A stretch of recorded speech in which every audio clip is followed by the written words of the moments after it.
Akad itu kan luar biasa sakralnya. Bukankah perempuan yang haram Jadi itu halal. jadi halal ketika sudah ada akad saya terima nikahnya, kan begitu? Untuk pelaku riba, Hmm. balasannya apa, Ustaz?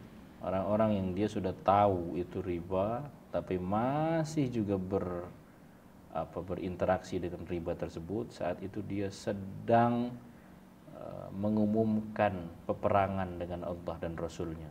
Jadi dia sedang mengibarkan bendera perang dengan Allah dan Rasulnya. Dia nggak bakal menang kan? Itu kalau di dalam Quran surat Al-Baqarah. Assalamualaikum Insafbor. Jadi kalau misal orang yang berhutang itu yang kasih, Iya, itu nggak apa-apa. nggak apa-apa. Asal jangan yang pemberi hutang yang Asal bukan kesepakatan di awal mesti Kesepakatan di sekian, itu tidak boleh. oh itu yang nggak boleh itu ya. Tapi kalau ditambahkan sebagai bentuk terima kasih, sebagai hadiah, tidak masalah. Bahkan itu lebih bagus. Nah kalau di sistem jual beli, ini kan yang namanya kredit itu kan rawan yang namanya riba. Betul. Istri kredit. Jangan agar istri kredit jangan. Istrinya disita bank. Istri ya yaminan aduh. Misal si A mau beli tanah Iya, dengan cara kredit. developer B yang punya tanah. Mm-mm. Tapi si A ini nggak punya uang yang cash. Betul. Nah, si A ini dia mau kredit. Mencari solusi. Ya, misalnya harga cashnya itu kita ambil angka 50 juta. Betul. Nah, dari 50 juta itu kalau cash. Kalau kredit jadi 60 Kalau kredit juta. misalnya jadi 70 juta apa 60 juta misalnya. Nah, itu gimana? Baik, bahwa jual beli secara kredit itu memang rawan, tapi bukan berarti dia diharamkan 100%. Kredit itu dibolehkan selagi tidak ada penalti atau denda di situ. Karena praktek kredit ini pernah terjadi dulu di zaman Nabi. Ada salah seorang sahabat yang membeli budak, itu sampai 7 tahun dibayarnya, dibayar dengan cara cicil. Jadi menyicil barang itu boleh, yang tidak boleh itu mencicil hutang. Mencicil hutang. Mas Bro minjem duit ke saya 10 duit juta, ya? iya, menyicil duit.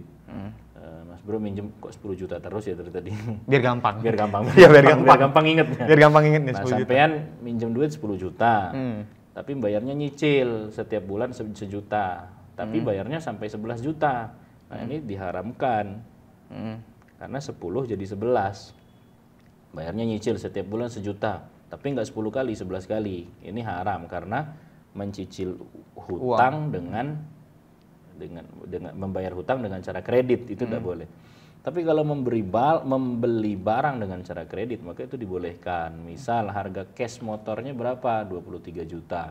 Kalau di kredit berapa? 27 atau 30 juta. Itu disahkan saja, boleh-boleh saja. Asal yang mesti diperhatikan di situ sebagai sikap kehati-hatian, awas terjerumus ke dalam ribanya nanti di situ. Di mana letak ribanya? Di penaltinya itu. Penalti. Misal deadline pembayaran tanggal 15. Ya kan? Kalau sesudah tanggal 15 baru bayar, maka nanti telat sehari bayar 5.000. Telat 2 hari biasanya denda 10.000, telat 3 hari denda 15.000. Oh, ada denda keterlambatan. Dendanya itulah yang disebut dengan riba itu. Karena dendanya itu ya dia bukan bagian daripada pembayaran transaksi itu. Itu yang tadi riba itu artinya Ribanya, berbunga itu ya dia? Iya, makanya kredit itu dibilang boleh ya boleh, tapi harus ada sikap kehati-hatian. Kita harus yakin betul jangan sampai kena penalti. Karena kalau penalti di situ riba nanti. Kalau untuk misal nih, itu kan penalti kan? Ketika kadang itu kan misalnya kredit motor, kita katakanlah motor, orang itu nggak bisa bayar lagi. Nah, si yang pemberi kredit ini, apakah boleh dia menyita? Kalau nggak bisa bayar lagi? Iya. Nggak bisa bayar lagi ya sita lah. Dia disita. Nah, kesepakatannya itu gimana, Ustaz? Apa di awal atau gimana? Ya, kesepakatannya ya memang seperti itu kesepakatannya. Kalau itu kan yang beli motor itu memang dia sudah sadar kalau dia nggak sanggup bayar, biasanya sih nggak langsung Peringatan ya? peringatan. Biasanya 1, sampai 2 atau 3 bulan ya, saya nggak ngerti juga. Alhamdulillah barang-barang sudah tidak ada yang kredit. Cash semua dia. Cash, istri cashnya. Istri cash ya. Nah, dia memang sudah sadar konsekuensinya kan, dia sudah sadar seperti itu. Kalau itu tadi kan penalti yang nggak boleh. Berarti kan kredit itu nggak, kan terkadang orang nggak semuanya, pas kredit, wih, nggak semuanya kredit itu riba itu. Enggak. Jadi kalau misal kayak tanah tadi, kita katakanlah dia kredit selama 5 tahun. Betul. 70 juta itu kredit selama 5 tahun. Nah di 2 tahun awal dia bisa bayar, tapi yang selanjutnya dia tuh nggak bisa bayar. Kalau itu kan jadi kan ada peringatan, ditanyain, tabayun dulu, ya kan? Ditanya bulan pertama, bulan ke-3. Nah, ketika bulan ketiga itu, kalau misalnya nggak sanggup bayar, ditawarkan untuk pindah si tanah itu, nah ini tadi, misalnya itu rumah lah, taruhlah, kita taruh rumah. Apakah kita boleh untuk bilang kosongkan rumah dalam artian karena dia nggak sanggup bayar? Nggak sanggup bayar selama 3 bulan, sudah peringatan 3 bulan. Nah, itu apakah boleh kita memaksa untuk mengosongkan rumah? Itu gimana? Ya memang kalau nggak sanggup bayar lagi ya berarti sudah tidak ada hak di situ. Apalagi sifatnya rumah. Kalau rumah kan kita begini. Misalkan kredit rumah selama 15 tahun, selama 5 tahun bisa bayar misalkan kreditan tersebut. Nanti di tahun ke-6 nggak sanggup bayar lagi. Sudah otomatis dong ini rumah pasti disita dong. Maklum ini pasti disita. Lalu siapa yang dirugikan di sini? Ya sebenarnya nggak ada. Dia kan selama 5 tahun itu dia sambil bayar, dia juga tinggal di rumah itu. Rumah yang tadinya kondisinya 100% bagus, selama 5 tahun ditinggali otomatis ada kekurangan, dinding yang pecah lah, ada apa segala macam. Ya anggap dia duit sewa. Uang sewa jadi. Uang sewa jadinya. Jadi kan seperti itu. Kalau gitu boleh, berarti ketika dia disepakati, udah rumah ini kita jual oleh developer misalnya, kita jual dan developer mengambil sisa hutang, sisa hutang dari yang kredit, itu tadi kredit tadi. Nah itu masih ada lebih dan uang itu dikembalikan sama yang beli secara kredit. Yang beli secara kredit. Kita ambil analogi, harga rumah itu 150 juta. Betul. Harga kesepakatan awal kredit dari secara 15 tahun itu misalnya. Betul. 150 juta. Udah terbayar 50 selama 5 tahun. Sudah terbayar selama berapa tahun itu? Misalnya 50 juta misalnya, bayar 50 juta. Nah, di 50 juta ini dia stop kan nggak bisa bayar. Iya. Dia nggak bisa bayar di 50 juta ini, kesepakatan dijual. Betul. Dengan harga turun misalnya. Jadi 120 juta. Betul. Si yang kredit ini kan penyihutang masih 100 juta dong. Iya. Dijual 120 juta. Jadi yang 20 buat dia gitu. Nah ya, jadi 100 juta yang diambil oleh developer, 20 juta kita kembalikan. Apakah itu merugikan? Bagus dong berarti. Bagus lah berarti developernya dia masih punya hati. Dia masih mikirin ini kesian udah bayar. Ya, sebenarnya kalau namanya kredit itu kan seperti itu. Makanya nggak usah mudah-mudah kredit kecuali kita memang benar-benar yakin kan kredit itu ibarat kata ya kalau kita mau ngambil kredit itu ya mikir ulang kan begitu dia. Kira-kira sanggup enggak? Kira-kira sanggup atau enggak. Sebenarnya sih kalau sekarang kalau pasal rumah kan udah agak mudah sekarang. Bisa nabung semen kita, bisa nabung pasir di toko-toko bangunan itu.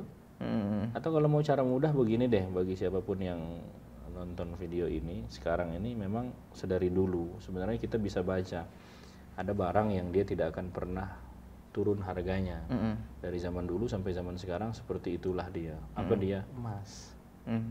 Nah kalau kita mau nabung makanya jangan nabung duit. Nabung emas jadi gitu ya. Nabung duit itu kita ya akan rugi. 100.000 tahun 2020 tidak akan sama nilainya dengan tahun 2021, 2022 apalagi 10 tahun kemudian. Betul. Tapi kalau emas 1 gram 2020 sampai 2030 pun harganya nilainya tetap sama segitu. Ya contohnya emas di zaman Nabi dulu 1 dinar itu bisa beli 1 kambing kan.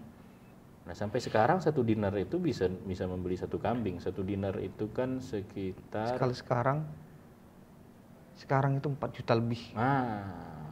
Satu dinar itu 4, udah sampai 4 ya? Iya 4 juta lebih terakhir. Kalau nggak salah update-nya itu. Itu satu dinar itu kan 4,25 gram kalau nggak salah ya. Iya 4,25 gram. Dari dulu satu dinar bisa beli kambing. Ya begitu. Jadi nilainya satu dinar dulu sama satu dinar sekarang itu nilainya sama. Padahal itu udah dari zaman Nabi loh. Nabi udah berapa tahun yang lalu wafat. Kalau kayak kredit tuh, sekarang kan udah banyak yang namanya kredit syariah. Kredit syariah. Nah, apakah boleh kredit syariah itu dilakukan ketika di dalam sepakatan itu tetap ada penalti? Nah, kalau tetap ada penaltinya berarti dia tidak syariah. Jadi sebenarnya begini, kalau kredit syariah itu kan dia beginilah katakanlah hutang misalkan di bank syariah sama di bank konvensional. Kalau di konvensional kan dia minjem 10 bayar 11 itu secara nyata. Akadnya memang akad membayar hutang. Nah kalau di bank syariah kita minjem 10 biasanya bayarnya 11 juga. Loh sama bayar ternyata. Bukan sama, memang bayarnya tetap 11 tapi akadnya berbeda. Gimana bentuk akadnya? Yang 10 juta itu untuk bayar hutang. Nah yang 1 juta itu untuk nebus jaminan. Karena kita kalau mau minjem duit biasanya ada sesuatu sebagai barang jaminan. Nah barang jaminan ini nanti ketika hutang kita tetap kita bayar 10. Nah untuk nebus barang jaminan kita bayar lagi 1 juta. Ya ibarat kata kita nitip barang ya kita bayar. Ya, kita parkir mobil aja kita bayar kok. Parkir di Asalam aja nggak bayar. Wong pada kenal. Infak jadinya ya. Kesepakatan. Jadi intinya riba itu balik lagi ke sepakatan. Akad di depan ya.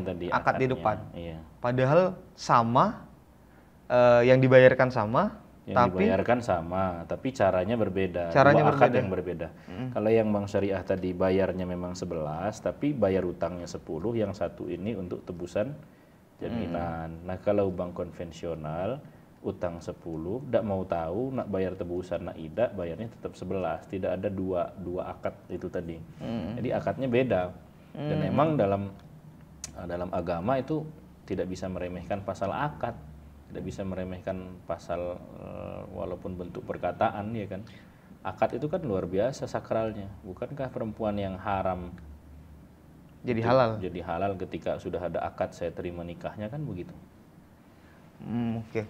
Nah, pasti di setiap larangan itu ada hukuman, ada balasan. Untuk pelaku riba, balasannya apa?